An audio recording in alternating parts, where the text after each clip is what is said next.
అంటే జగన్మోహన్ రెడ్డి అంతిమ లబ్ధిదారు అయినా కూడా సరైన సాక్ష్యాధారాలని సేకరించాల్సిన అవసరం అయితే ఉందండి. ఇది మూడో ఛార్జ్ షీటే కానీ ఆఖరి ఛార్జ్ షీట్ కాదు. ఇది ఇంచుమించుగా అంటే మనం చెప్పాలంటే Jaganmohan Reddy quid pro quo money laundering కేసులకు సంబంధించిన స్థాయిలో ఇంచుమించుగా ఆ స్థాయిలో ఉంది. రెండోది భారతదేశంలో జరిగిన అతిపెద్ద కుంభకోణాల్లో అతి ముఖ్యమైనదిగా నిలుస్తుంది ఇది. కాబట్టి ఇది దర్యాప్తు అనేది ఒక పరిమితమైన సమయంలో చేయటం ఏ దర్యాప్తు సంస్థకు కూడా సాధ్యం కాని విషయం.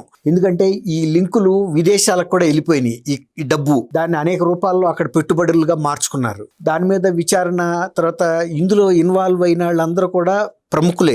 అందరూ ప్రజాప్రతినిధులు గాను, మంత్రులు గాను, ముఖ్యమంత్రులు గాను పనిచేసిన వాళ్ళే. తర్వాత ఐఏఎస్, ఐపీఎస్ లాంటి ఉన్నతాధికారులు. పదవుల కంటే కూడా సార్ దేశముదురులు అందరూ. అదే వాళ్ళని టచ్ చేయటం, వాళ్ళకి సంబంధించిన విషయాలని సేకరించడం అంటే ఒక రకంగా సిట్టుకు కూడా ఇది ఒక ఛాలెంజ్ లాంటిదే.